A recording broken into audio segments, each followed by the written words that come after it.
ಎಲ್ಲ ಮಾಧ್ಯಮ ಸ್ನೇಹಿತರಿಗೆ ನಮಸ್ಕಾರಗಳು. ಭಾಳ ತಡವಾಗಿ ಎಮರ್ಜೆನ್ಸಿ ಮಾಧ್ಯಮ ಗೋಷ್ಠಿಯನ್ನು ಕಾಂಗ್ರೆಸ್ ಪಕ್ಷ ಇವತ್ತು ತಮ್ಮನ್ನ ಆಹ್ವಾನಿಸಿದೆ. ಸಾಯಂಕಾಲದವರೆಗೂ ತಾವೆಲ್ಲ ಬೇರೆ ವಿಚಾರದಲ್ಲಿದ್ರಿ. ಈಗಾಗಲೇ BJP ಮತ್ತು ಜನತಾ ದಳದವರು ಈಗಾಗಲೇ ಅವರು ಪಾದಯಾತ್ರೆಯನ್ನು ಘೋಷಣೆ ಮಾಡಿದ್ದಾರೆ. ಎಷ್ಟು ದಿನ ಭಾಳ ಅತಂತ್ರದಲ್ಲಿತ್ತು. ಜನತಾದಳದವರು, ಕುಮಾರಸ್ವಾಮಿಯವರು, ಕೇಂದ್ರ ಸಚಿವರು ಮತ್ತು ಅವ್ರ ಪಕ್ಷದ ಅಧ್ಯಕ್ಷರು ಭಾಗವಹಿಸುವುದಿಲ್ಲ ಅಂತ ಹೇಳ್ತಾ ಇದ್ರು. ಅವರ ಅಧ್ಯಕ್ಷರು ಮತ್ತೊಬ್ಬರು ಕೋರ್ ಕಮಿಟಿ ಅಧ್ಯಕ್ಷರು ಅವರು ಕೂಡ ಮಾಡೋಕ್ಕಾಗೋದಿಲ್ಲ ಅನ್ನೋದು ಅವರು ಕೂಡ ಹೇಳಿದ್ದನ್ನು ನಾನು ಗಮನಿಸಿದ್ದೇನೆ. BJPಯವರು ಭಾಳ ಗೊಂದಲದಲ್ಲಿದ್ದರು. ಈಗ ಕೇಂದ್ರ ಸಚಿವರು ಒಬ್ಬರು ನಾವು ಜನತಾದಳದವರು ಇಬ್ಬರು ಸೇರಿ ಮಾಡ್ತೀವಿ ಅಂತೇಳಿ ಅವರು ಘೋಷಣೆ ಮಾಡಿದ್ದಾರೆ. ಸೊ ನಾವು ಅದಕ್ಕೆ ತಕ್ಕ ಉತ್ತರವನ್ನು ಕೇಳಬೇಕು. ಅವರು ಪಾದಯಾತ್ರೆ ಮಾಡೋಕ್ಕಿಂತ ಮುಂಚಿತವಾಗಿ ಅವರೇನು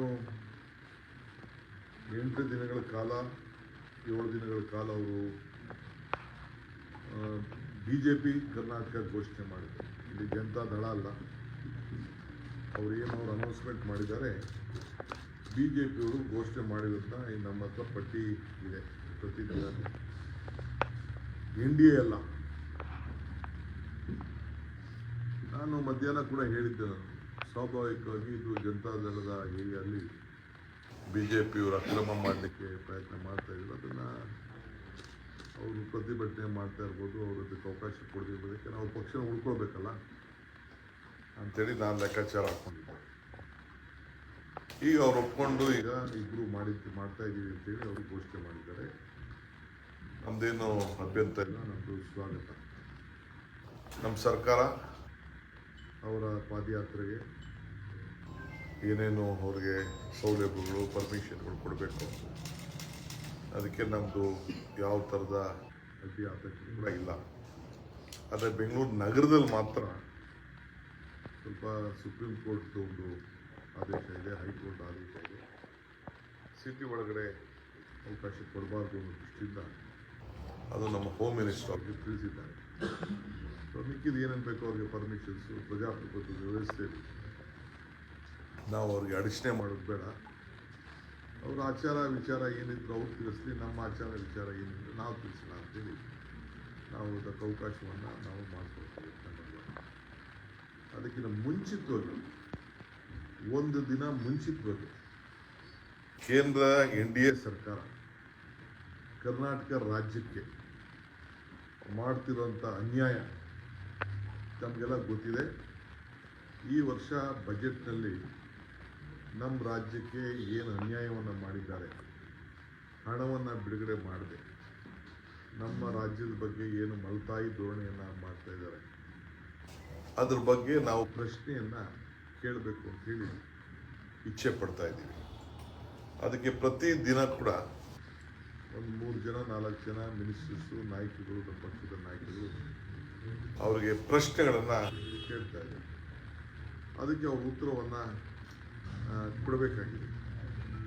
ಸೊ ಅದಕ್ಕೆ ಒಂದಿನ ಮುಂಚಿತವಾಗಿ ನಾವು ಅವ್ರು ಎಲ್ಲೆಲ್ಲಿ ಅವರು ಹೆಜ್ಜೆ ಆಗ್ತಾ ಇದ್ದಾರೋ ಆ ಕೇಂದ್ರ ಸ್ಥಳಗಳಲ್ಲಿ ನಮ್ಮ ನಾಯಕರುಗಳು, ಕರ್ನಾಟಕ ರಾಜ್ಯದ ಎಲ್ಲ ಮಂತ್ರಿಗಳು ಕೂಡ ಈ ಒಂದು ಸಭೆಗಳಲ್ಲಿ ಮುಖ್ಯಮಂತ್ರಿ ಆದಿಯಾಗಿ ಭಾಗವಹಿಸುವಂಥ ಒಂದು ಪ್ರಯತ್ನವನ್ನು ಮಾಡ್ತಾರೆ. ಇದಲ್ಲದೆ ಎಲ್ಲ ಶಾಸಕರು ಕೂಡ ಭಾಗವಹಿಸಬೇಕು ಈ ಕಾರ್ಯಕ್ರಮದಲ್ಲಿ ಅಂತೇಳಿ ನಾವು ಸೂಚನೆಯನ್ನು ಕೊಡ್ತೇವೆ. ಆದ್ದರಿಂದ ನಾವು ನಾಳಿದ್ದು ಅವ್ರ ಕಾರ್ಯಕ್ರಮ ಇಟ್ಕೊಂಡಿದ್ದಾರೆ.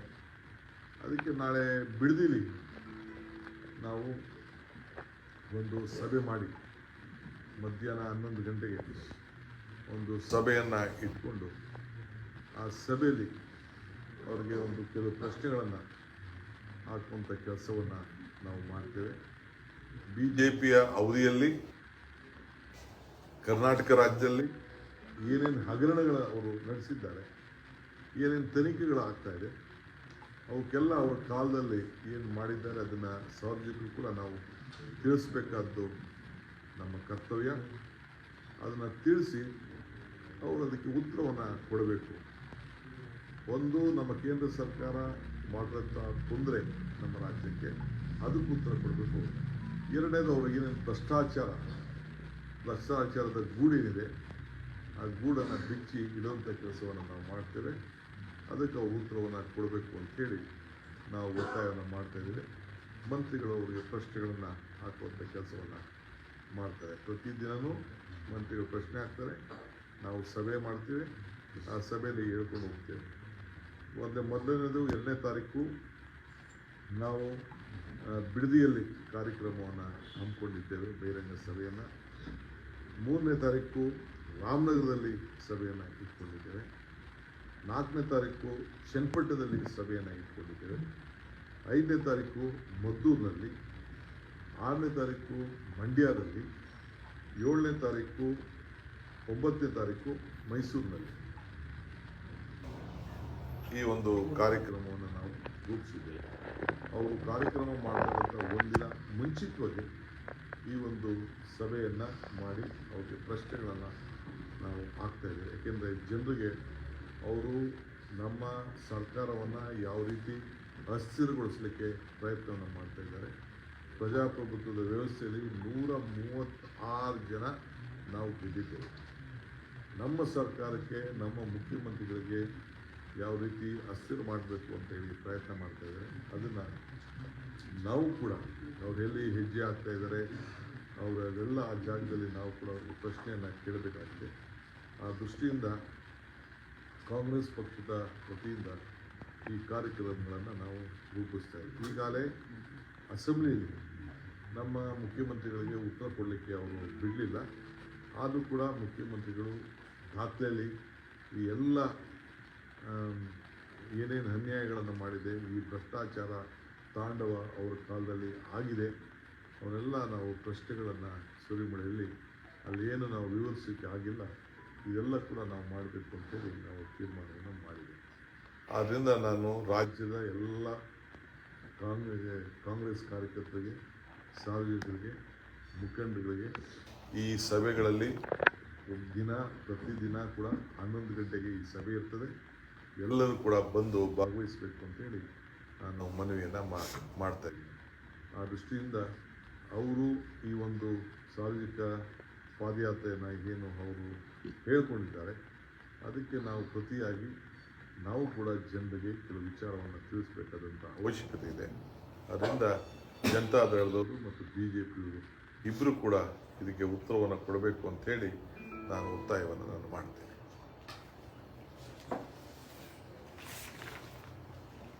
ಏನಾದ್ರು ಕ್ವಶನ್ಸ್ ಇದೆಯಾ? ಸರ್, ನೀವು ಪಾದಯಾತ್ರೆ ಮಾಡ್ತೀವಿ ಅಂತ ಹೇಳಿದ್ವಿ. ಅವರ ಪಾದಯಾತ್ರೆಗೆ ನಾವು ಪಾದಯಾತ್ರೆ ಮಾಡಿದ್ವಿ ಹೇಳಿಲ್ಲ.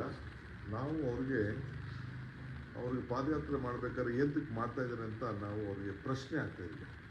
ಅವ್ರ ಜನರಿಗೆ ತಿಳಿಸ್ಬೇಕು. ಅವರು ಭಾಳ ಹರಿಶ್ಚಂದ್ರನ ಕುಟುಂಬದವರು ಅಂತ ಹೇಳ್ತಾ ಇದ್ದಾರೆ. ಅವರು ಅದಕ್ಕೆ ಹೇಳಬೇಕು. ನಾವು ಹಾಕುವಂಥ ಪ್ರಶ್ನೆ ರಾಜ್ಯಕ್ಕೆ ಮಾಡ್ತಾರಂಥ ಅನ್ಯಾಯ, ಸಂವಿಧಾನ ಏನು ಒಂದು ಸಂಸ್ಥೆಗಳನ್ನು ಯಾವ ರೀತಿ ದುರುಪಯೋಗವನ್ನು ಮಾಡ್ಕೊಳ್ತಾ ಇದ್ದಾರೆ, ಇದೆಲ್ಲ ಕೂಡ ಸಾರ್ವಜನಿಕರು ತಿಳಿಸ್ಬೇಕಾಗಿದೆ. ಏನೇನು ಅನ್ಯಾಯಗಳಾಗಿದೆ ಈಗಾಗಲೇ ಮುಖ್ಯಮಂತ್ರಿಗಳು ಅಸೆಂಬ್ಲಿಯಲ್ಲಿ ಹೇಳಿದ್ದಾರೆ. ನಾವು ಚುನಾವಣಾ ಮುಂಚಿತವಾಗಿ ತಿಳಿಸಿದ್ದೇವೆ. ನಮ್ಮ ಹತ್ರ ಕೂಡ ಬೇಕಾದಷ್ಟು ದಾಖಲೆಗಳು, ಮಾಹಿತಿಗಳು, ಜನತಾದಳ ಕಾಲ ಇರ್ಬೋದು, BJP ಕಾಲ ಇರ್ಬೋದು, ಎಲ್ಲ ಕೂಡ ನಮ್ಮ ಹತ್ರ ಮಾಹಿತಿಗಳ ಮೂಟೆನೇ ಇದೆ. ಅದನ್ನು ನಾವು ತಿಳಿಸುವಂಥ ಕೆಲಸವನ್ನು ಮಾಡ್ತೇವೆ. ಪಾದಯಾತ್ರೆ ಮಾಡೋ ವಿಚಾರವಾಗಿ BJP JDS ನಡುವೆ ಸಾಕಷ್ಟು ಭಿನ್ನಾಭಿಪ್ರಾಯ ಇತ್ತು. ಈಗ ಇಬ್ಬರು ಒಂದಾಗಿದ್ದಾರೆ. ಹೋರಾಟದಲ್ಲಿ ಅವ್ರು ಏನಾದ್ರು ಮಾಡಿಕೊಳ್ಳಿ. ಈಗ ಕುಮಾರಸ್ವಾಮಿ ಸ್ಟೇಟ್ಮೆಂಟ್ ಗಮನಿಸಿದ್ದೇನೆ. ಅವ್ರ ಮಾತು, ಅವ್ರ ಆಚಾರ, ಅವ್ರ ವೈಖರಿ ಎಲ್ಲ ಕೂಡ ತಿಳಿಸಿದ್ದೇನೆ. ನಾನು ಅವರ BJPಯವರು ಅವ್ರನ್ನ ಟೇಕ್ ಓವರ್ ಮಾಡ್ತಾ ಇದ್ದಾರೆ, ಎಲ್ಲ ಮರ್ಜಿ ಮಾಡ್ಕೊಂಡಿರ್ಬೋದು ಅಂತ ಕಾಣ್ತದೆ. ಯಾಕೆಂದ್ರೆ ಅವ್ರ ಎಕ್ಸಿಸ್ಟೆನ್ಸ್ ಇಲ್ವಲ್ಲ ಹಳೆ ಮೈಸೂರಿನಲ್ಲಿ. ಅದಕ್ಕೆ ಬಿ ಜೆ ಪಿಯವರು ಈಗ ನೋಡಿ ಇಲ್ಲಿ ಅವ್ರು ರಿಲೀಸ್ ಮಾಡಿದಾರಲ್ಲ, ಎಲ್ಲರೂ ಜನತಾದಳ ಮಾಡ್ತಾ ಇದೆ ಅಂತಿಲ್ಲ. ಕುಮಾರಸ್ವಾಮಿ ಅವ್ರು ಏನು ಸ್ಟೇಟ್ಮೆಂಟ್ ಕೊಟ್ಟರು ಅಷ್ಟು ಮಾತ್ರ ನನಗೆ ಗೊತ್ತು. ಈಗ ಅವರು ಬಿ ಜೆ ಪಿ ರಾಷ್ಟ್ರೀಯ ನಾಯಕರು ಅವ್ರು ಹೇಳಿದ್ದಾರೆ ನಾವಿಬ್ಬರೂ ಸೇರಿ ಮಾಡ್ತೀವಿ ಅಂತ. ಸೊ ಇಲ್ಲಿ ಅವ್ರಿಗೇನು ನಮಗೆ ಪೊಲೀಸ್ಗೆ ಮಾಹಿತಿ ಕೊಟ್ಟಿದ್ದಾರೆ, ಮಾಧ್ಯಮಕ್ಕೆ ಏನು ಮಾಹಿತಿ ಕೊಟ್ಟಿದ್ದಾರೆ, ಅಲ್ಲಿ ಬರೀ ನೋಡಿ ಬಿ ಜೆ ಪಿ ಸಿಂಬಲ್ಲೇ ಇದೆ. ಪ್ರತಿದಿನ ಅವ್ರು ಊಟ ವಹಿವಾಟು ತಟ್ಟೆ ತಮಟೆ ಎಲ್ಲಕ್ಕೂ ಅವರು ಲೆಕ್ಕ ಹಾಕಿದ್ದಾರೆ.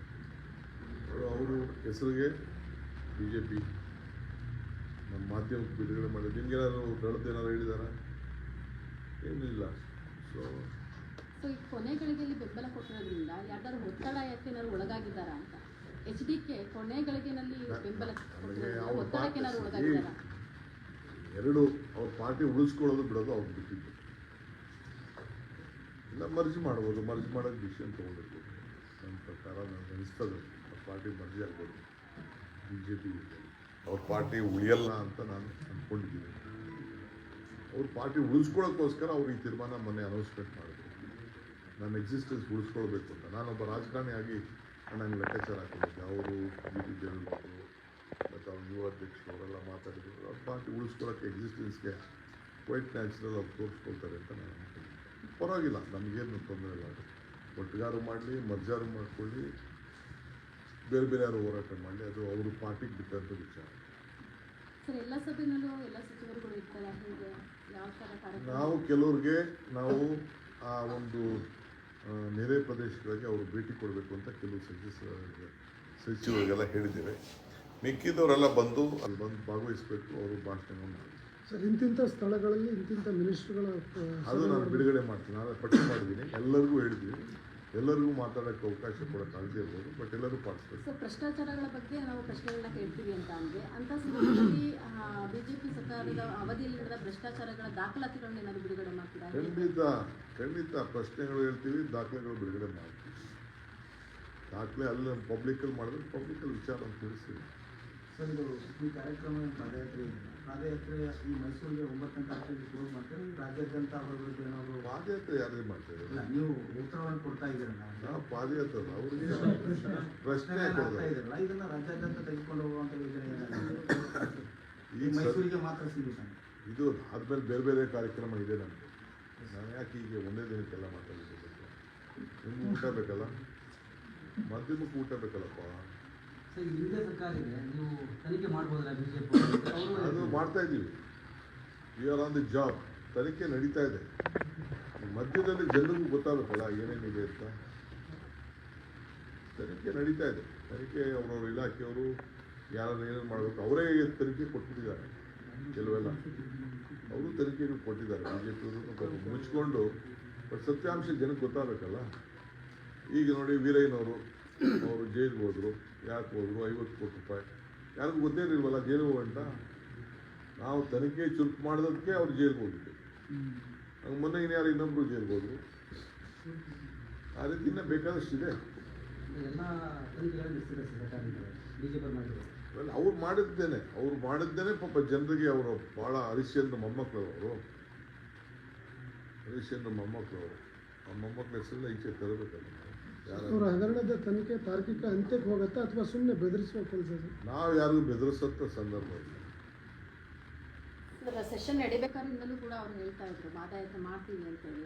ಒಂದು ಟೈಮ್ನಲ್ಲಿ ಪಾದಯಾತ್ರೆನ ಕೈ ಬಿಡಲಾಗಿತ್ತು, ಮತ್ತೆ ಈಗ ಪಾದಯಾತ್ರೆ ಶುರು ಮಾಡಿದ್ರೆ. ಸೊ ಪಾದಯಾತ್ರೆಗೋಸ್ಕರನೇ ಪ್ರಶ್ನೆಗಳ ಒಂದು ಕಾರ್ಯಕ್ರಮನ ಕಾಂಗ್ರೆಸ್ ಈ ಹಿಂದೆನೇ ರೆಡಿ ಮಾಡಿ ಇಟ್ಕೊಂಡಿತ್ತು. ನಾವು ಅಸೆಂಬ್ಲಿಲೇ ಹೇಳಿದ್ದೇವಲ್ಲ ಮುಖ್ಯಮಂತ್ರಿಗಳು, ಪಾದಯಾತ್ರೆ ಮಾಡಲಿಲ್ಲ ಅಂದರೆ ನಿಮ್ಮ ಪ್ರಶ್ನೆಗಳ ಕಾರ್ಯಕ್ರಮ ಇರ್ತಿರ್ಲಿಲ್ಲ. ರಿಪ್ಲೈ ಅಸೆಂಬ್ಲಿಲೇ ನಾವು ದಾಖಲೆಗೆ ತಂದು ನಾವು ಗಾಟ್ ಇಟ್ ಆನ್ ರೆಕಾರ್ಡ್.